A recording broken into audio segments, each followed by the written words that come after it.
Hey guys, what's up? It's me. Let's turn off the speech.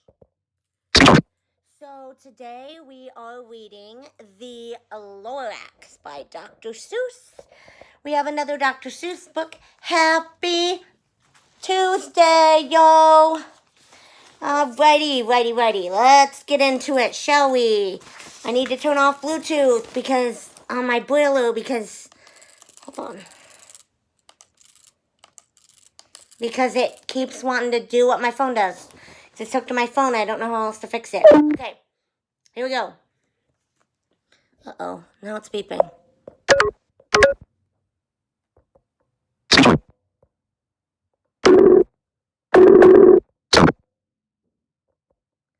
Okay, had to make sure I was still recording.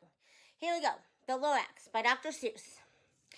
At the far end of town where the grickle grass grows and the wind smells slow and sour when it blows, and no birds ever sing except old crows, is the street of the lifted Lorax. Can make me want to watch this movie. And deep in the grickle grass, some people say, if you look deep enough, you can still see today, where the Lorax once stood, just as long as it could before somebody lifted the Lorax away. What was the Lorax, and why was it there, and why was it lifted and taken somewhere? From the far end of town where the grickle grass grows. The old Onceler still lives here. Ask him, he knows. You won't see the Onceler. Don't knock at his door. He stays in his lurkish on top of his store. He lurks in his lurkish, I can't read this word. Lurkish, cold under the roof, where he makes his own clothes out of muffled moof. Sorry guys, wow. And how special dank midnights in August he peeks out of the shutters, and sometimes he speaks, and he tells how the Lorax was lifted away. He'll tell you, perhaps, if you're willing to pay. On the end of a rope, he lets down a tin pail, and you have to toss in 15 cents and a nail, and the shell of a great-great-great-grandfather snail. Then he pulls up the pail, makes a most careful count to see if you've paid him the proper amount. Ooh, I'm going to regret this. Then he hides what you paid him away in his snub, his secret strange hole in his grooveless glove. I cannot read this. Then he grunts, I will call you by whisper-ma-phone. For the secrets I tell are for your ears alone. Woo. Down slumps the whisper-ma-phone to your ear, and the old Onceler's whispers are not very clear, since they have to come down through a snurgily hose, and he sounds as if he had smallish bees up his nose. Oh, God. Now I'll tell you, he says with his teeth sounding gray. How the Lorax got lifted and taken away. It all started way back. Such a long, long time back. Ooh. Way back in the days when the grass was still green, and the pond was still wet, and the clouds were still clean, and the song of the swans rang out in space. One morning I came to this glorious place, and I first saw the trees, the truffla trees, the bright-colored tufts of the truffla trees, mile after mile in the fresh morning breeze. And under the trees I saw brown barbalots frisking about in their barbalot suits as they played in the shade and ate truffula fruits. Oh my God. I'm sorry, guys. This is rough. From the ripulous pond came the comfortable sound of the humming fish humming while slamming around. But those truffula trees, all my life I'd been searching for trees such as these. The touch of their tufts was much softer than silk, and they had the sweet smell of fresh butterfly milk. Ooh. I felt a great leaping of joy in my heart. I knew just what I'd do. I unloaded my cart. In no time at all, I had built a small shop. Then I chopped down a truffula tree with one chop. And with great skillful skill and with great speedy speed, I took the soft tuft and I knitted a thneed. Oh my gosh, kill me. The instant I'd finished, I heard a zump, gazump. I looked. I saw something pop out of the stump of the tree and I'd chopped down. It was sort of a man. Describe him. That's hard. I don't know if I can. He was shortish and oldish, and brownish and mossy, and he spoke with a voice that was sharpish and bossy. Mister, he said, with a sawdusty sneeze, I'm the Lorax. I speak for the trees. I speak for the trees have no tongues, and I'm asking you, sir, at the top of my lungs. He was very upset as he shouted and puffed. What's that thing you've made out of my truffula tuft?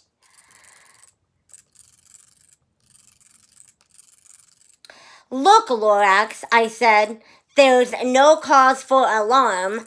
I chopped just one tree. I am doing no harm. I am being quite useful. This thing is a thneed. A thneed's a fine something that all people need.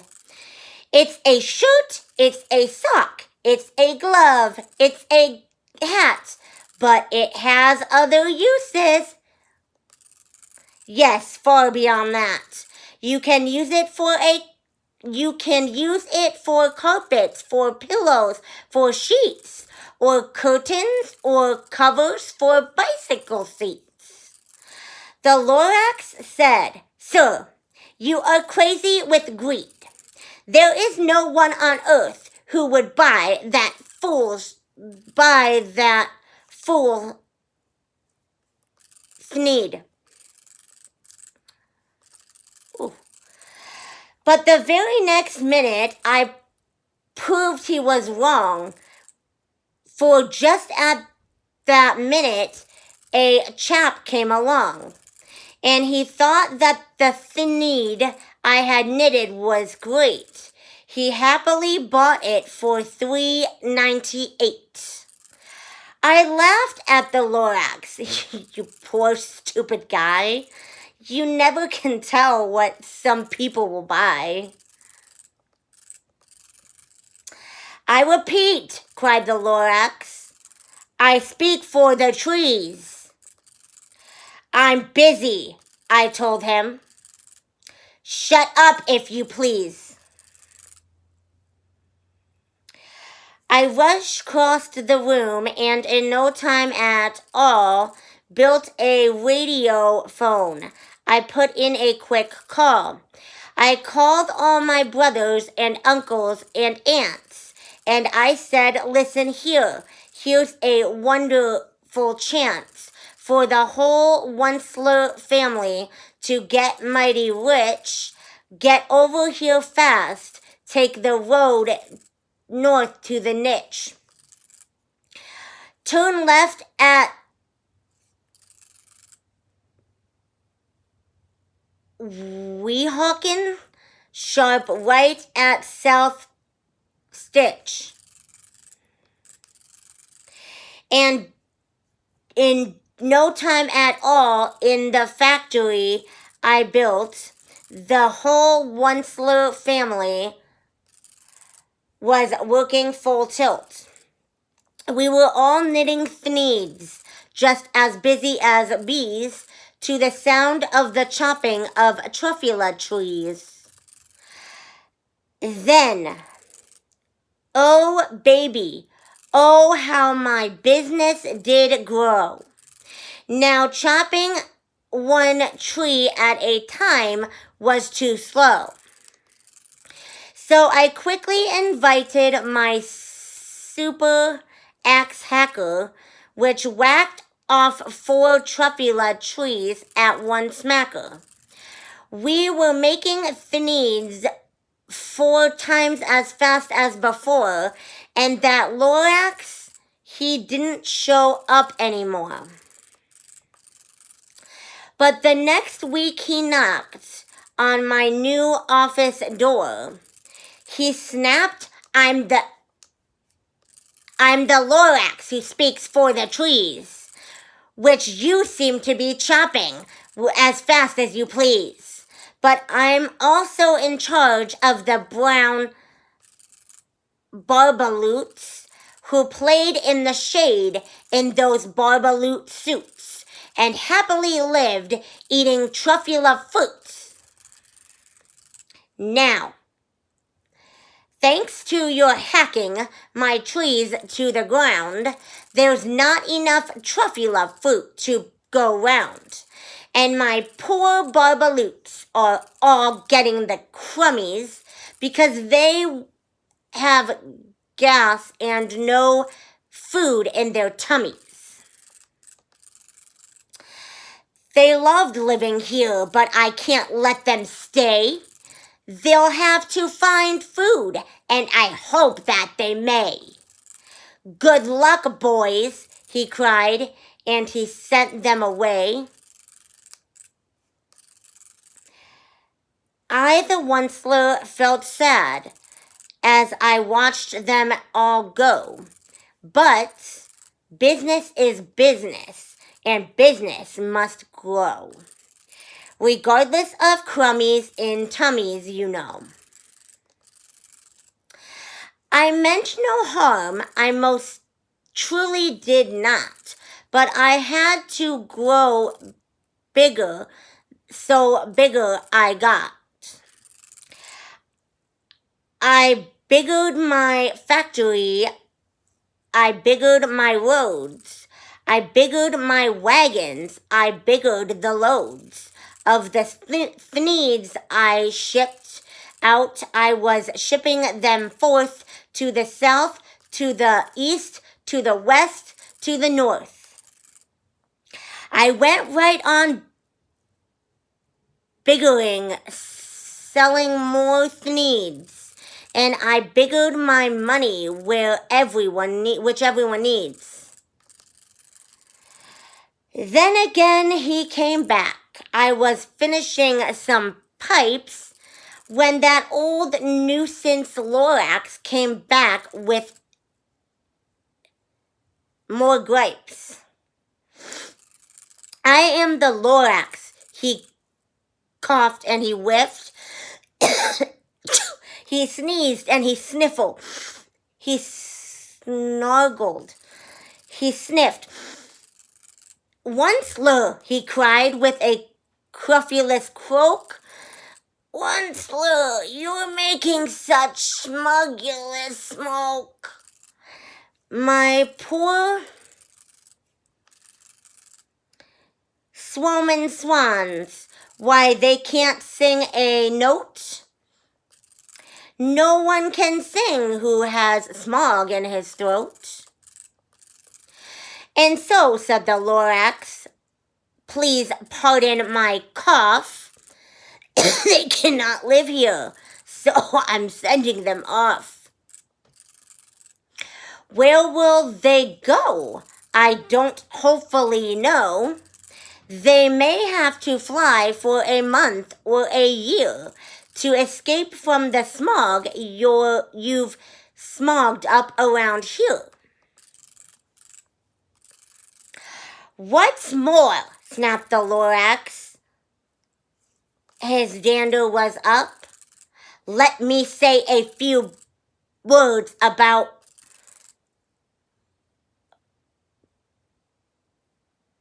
gruppity grupp. Your machinery chugs on day and night without chop, making glumpity glump, all sloppity slop. And what do you do with this leftover goo? I'll show you, you dirty old onceler man, you. You're glumping the pond where the humming fish hum. No more can they hum, and their gills are all gummed. So I'm sending them off. Oh, their future is dreary.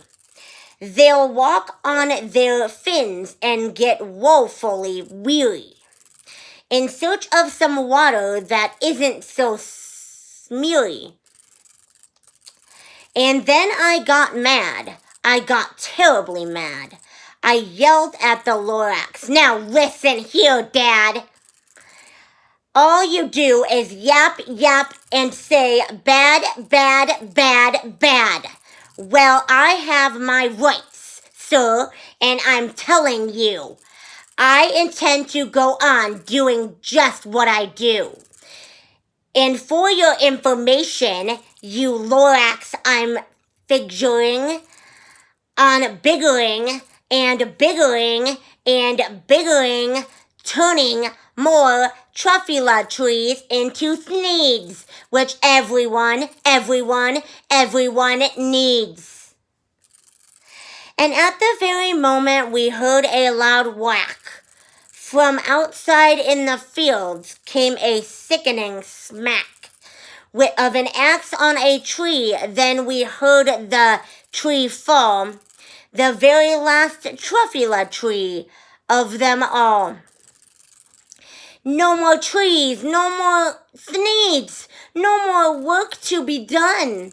So in no time, my uncles and aunts, everyone, all waved me goodbye. They jumped into my cars and drove away under the smuggled stars. Now all that was left neath the bad-smelling sky was my big empty factory, the Lorax, and I. The Lorax said nothing, just gave me a glance. just gave me a very sad backward glance as he lifted himself by the seat of his pants, and I'll never forget the grim look on his face when he hoisted himself and took leave of this place through a hole in the smog without leaving a trace. And all that the Lorax left here in this mess was a small pile of rocks with one word, unless. Whatever that means, well, I just couldn't guess. That was long ago, but each day since that day, I've sat here and worried away. Through the years, while my buildings have fallen apart, I've worried about it with all of my heart. But now, says the Onceler, now that you're here, the word of the Lorax seems perfectly clear. Unless someone like you cares a whole awful lot, nothing is going to get better. It's not.